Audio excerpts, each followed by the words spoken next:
Hey everyone, welcome back to Corporate Decoder. Today we're diving into a company that is making some noise in the market, and let's just say their debut might have some interesting implications for investors.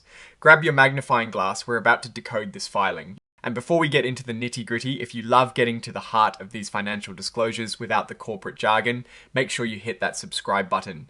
We also foster a fantastic community over on our Discord, which is linked right in the description below, so come join the conversation. This filing is from Chenghe Acquisition the Third Co, and it is all about their recent initial public offering, or IPO. Think of an IPO as a company's first big dance on the stock market where they sell shares to the public for the very first time.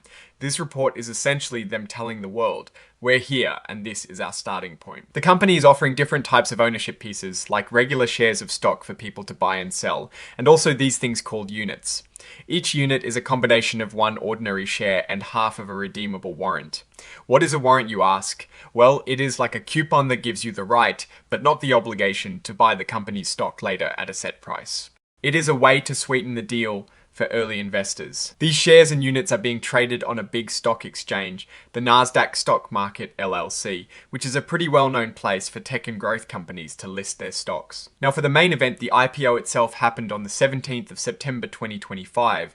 They managed to sell quite a few of these units, actually 1,265,000 units. This includes an extra 165,000 units that they sold. Because the initial demand was so high, the people who helped them sell the shares, the underwriters, exercised an option to sell even more. Each of these units was sold at $10, so if you do the math, they brought in a massive $126,500,000 just from selling these units to the public.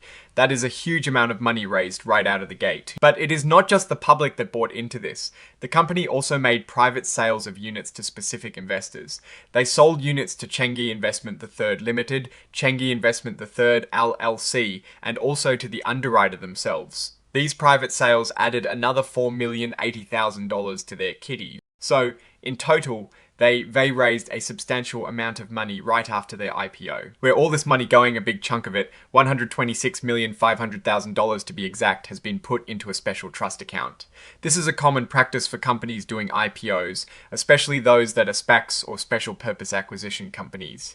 It's like a safety net or a holding account for the funds, managed by a trustee until they find a business to acquire or merge with. This specific trust account is based in the US and is with Citibank NAV. And to show you all of this is legitimate, they've included an audited balance sheet. Think of a balance sheet as a snapshot of a company's financial health at a specific moment in time, showing what they own, what they owe, and the owner's stake. This one shows exactly what was received from the IPO and those private sales. This balance sheet is listed as Exhibit 99.1.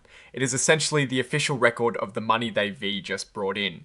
Now, putting on my investor hat and looking at this report, Chenghe Acquisition, the third company, has successfully completed its IPO and raised a significant amount of capital. This is a common strategy for SPACs like this one. They go public first, raise money, and then look for a private company to buy or merge with eventually. The fact that they secured substantial funding and placed it in a trust account shows they are following the standard playbook for SPACs. This provides a strong foundation for their future acquisition plans.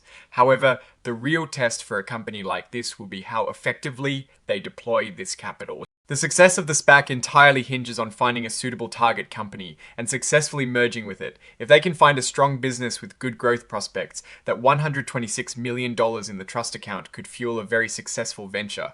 But if they fail to find a good deal, or if the market turns unfavorable, the investors might not see the returns they hoped for. The key risk here is execution and market timing. What is your take on this IPO and the strategy of companies like Chenghe Acquisition, the third company? Let me know in the comments below. If you found this breakdown helpful, please give this video a thumbs up and subscribe so you don't miss our future dives into corporate filings. And don't forget to join our Discord community through the link in the description for more discussions like this. Thanks for watching, and I'll catch you in the next one.